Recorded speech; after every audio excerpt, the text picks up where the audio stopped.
These weren't just songs, they were soundtracks to slow dances. They crackled through bedroom radios turned low enough not to wake anyone down the hall. Today we're bringing back 10 rock ballads that only 70 kids truly remember. Number 10, Blue Oyster Cult, I Love the Night. She said, I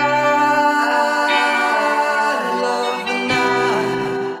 The day's okay and the sun can be fun, but I live to see the... Released in 1977, this track has this mysterious, almost supernatural quality that sets it apart from typical rock ballads. The vocal performance captures something intimate and deeply personal.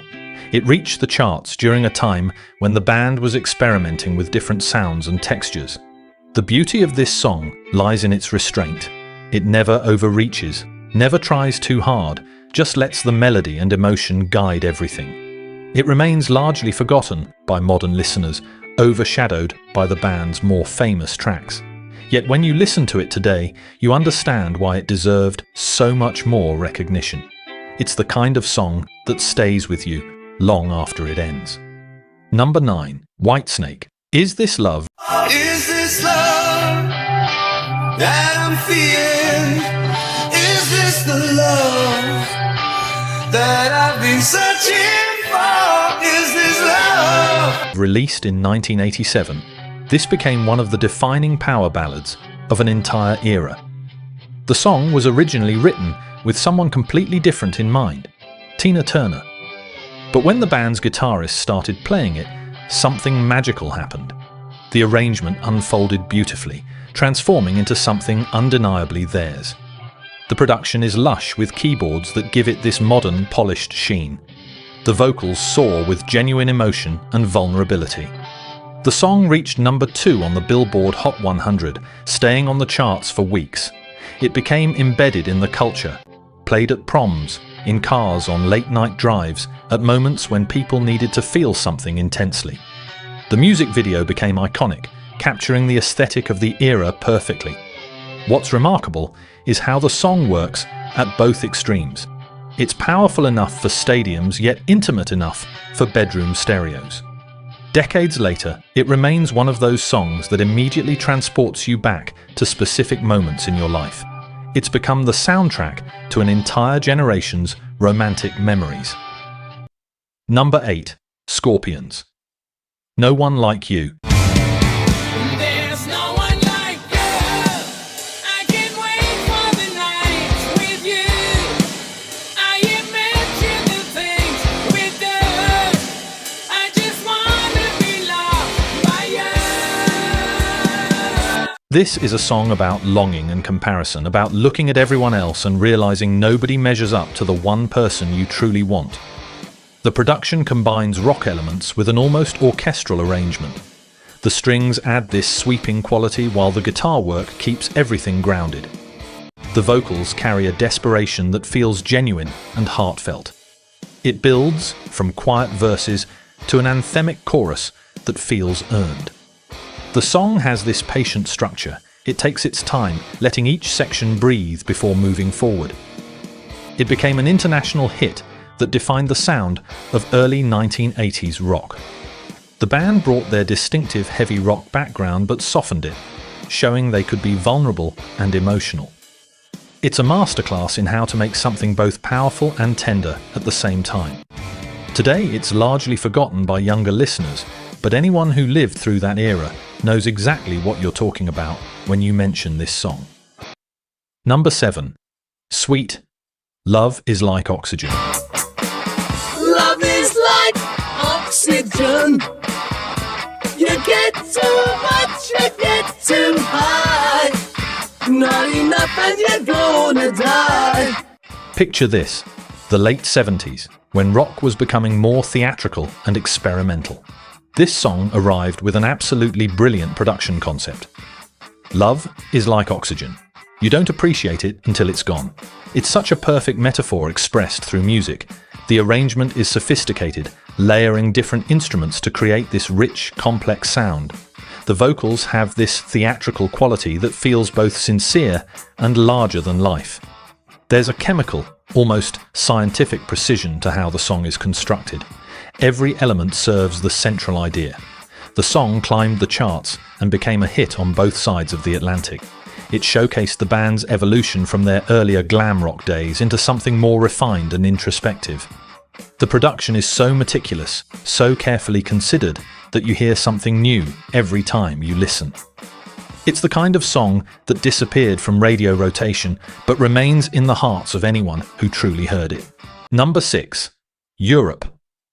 Open Your Heart. Open your heart and tell me what's wrong.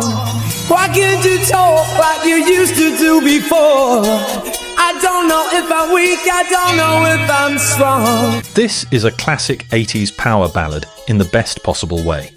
It starts with something intimate, just voices and minimal instrumentation, before gradually building into something massive and epic. The emotional arc is perfect, taking you on a journey from vulnerability to strength. The vocals carry real passion and conviction. The band understood that a great ballad isn't about showing off, it's about showing up emotionally. The production choices are deliberate and purposeful. Every element builds on the one before it. It reached audiences across Europe and beyond, becoming a staple at concerts and on radio. The song demonstrates how to create something commercially successful without sacrificing artistic integrity. The guitar work is elegant and restrained, knowing when to step back and when to step forward. It's a song that got lost in the shuffle of the 80s rock catalogue, overshadowed by bigger names and more heavily promoted acts. Yet it remains absolutely essential listening for anyone who understands the power of a well-crafted ballad. Number 5. Bad Company. Feel Like Making Love. Feel like making love. Feel like making love. There's something honest and straightforward about this song that cuts through all the noise. It's not complicated or pretentious, it's just about human connection and desire. The production is clean and spacious, letting each instrument shine individually while contributing to a cohesive whole. The rhythm section is absolutely groovy, creating this steady foundation that supports everything else. The vocals are soulful and authentic. There's a blues influence running through the track that gives it credibility and depth.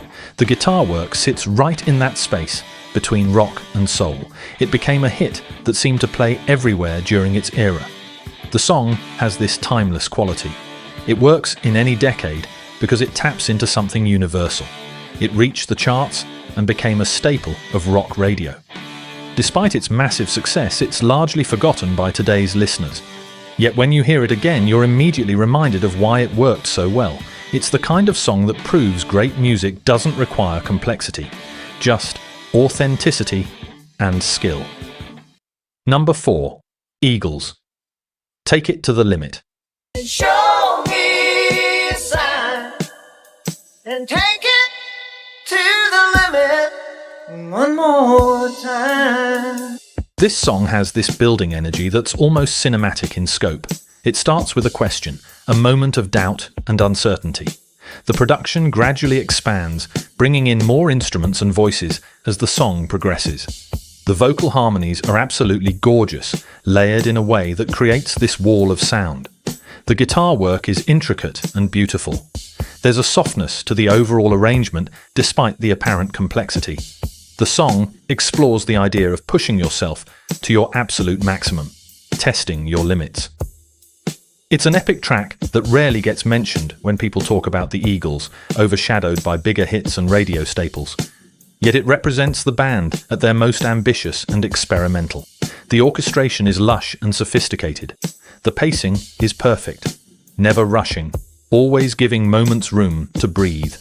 It reached audiences across the world and became embedded in popular culture. Despite this success, it faded from regular rotation and casual listening. Rediscovering it today reveals a masterpiece of songwriting and arrangement. Number 3. Foreigner.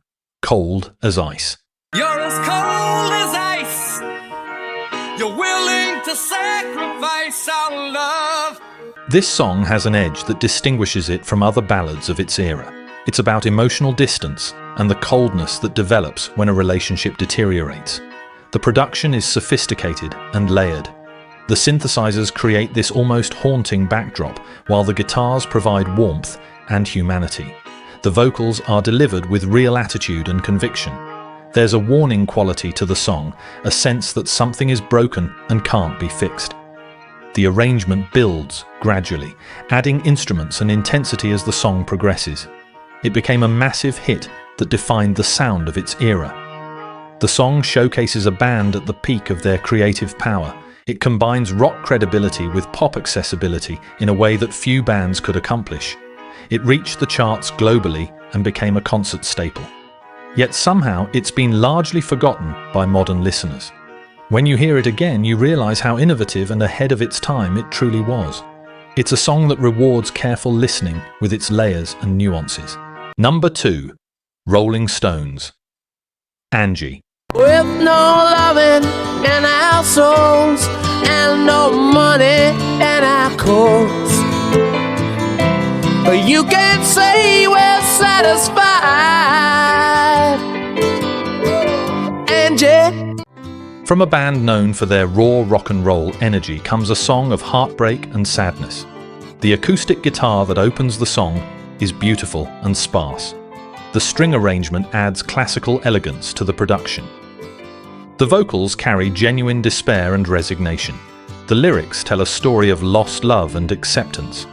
There's a maturity to the songwriting that transcends typical rock sensibilities. The arrangement is restrained and purposeful. Nothing is wasted. The song builds slowly, adding layers without ever losing its central emotional core. It became one of the band's signature hits, reaching number 1 in multiple countries. The song showcases the band's range and sophistication. It reached people on a deeply personal level because it tapped into universal emotions. The combination of blues influences, classical arrangements, and rock sensibility created something timeless. Despite being from one of the greatest rock bands of all time, it's often overlooked in discussions of their best work. Hearing it again reminds you of its perfection and emotional power. Number 1. Kiss. Beth. I hear them calling. Oh, Beth, what can I do? Beth, what can I do? From a band known for theatrical excess and heavy rock comes one of the most tender, intimate ballads ever recorded. This song is absolutely stripped down, minimal instrumentation, just piano and vocals at its core. The vulnerability in the vocal performance is stunning and unexpected. The piano work is beautiful and emotionally expressive. The song is about separation and distance, about reaching out to someone you love. It's a deeply personal song that contrasts sharply with the band's usual presentation. The arrangement is completely unpretentious and honest. No overdubs, no complex production tricks, just pure emotion. The song reached number 1, becoming the band's biggest hit and most successful single. It showed that the band could move people without all the theatrical trappings. The production quality is pristine despite its simplicity. Every note matters because there's nothing to hide behind. It became a standard at their concerts, where audiences heard its intimate vulnerability in the midst of stadium rock spectacle. Today it remains largely forgotten by younger generations who only know the band's heavier work. Yet it represents a moment of pure artistic courage and emotional honesty.